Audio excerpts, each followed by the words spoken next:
रायगड जिल्ह्यातील रेवदंडा बीचवर समुद्रामध्ये आज रेवदंडा कस्टम अधिकारी व मुंबई कस्टम अधिकारी या दोघांनी मिळून आज 2 बोटी व 4 टँकर असा कोट्यवधीचा डिझेल त्या गाडीमध्ये साठवून असलेल्या त्या ठिकाणी गुप्त माहितीच्या आधारे अधिक तपास करून त्यावरती छापा टाकण्यात आला।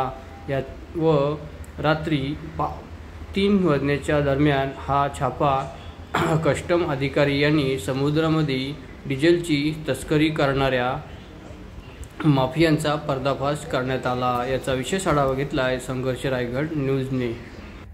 थोडासा नहीं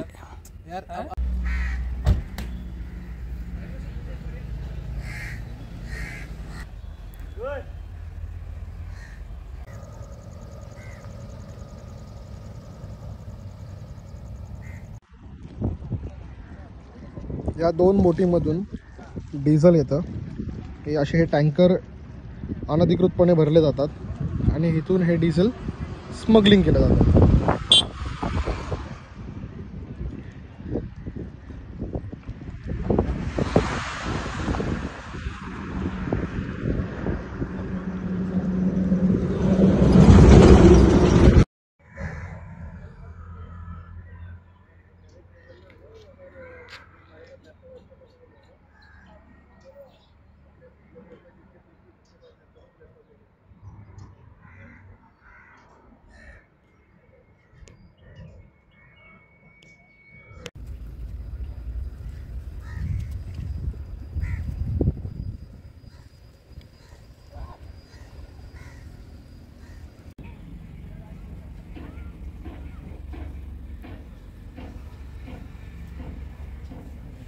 Perfecto.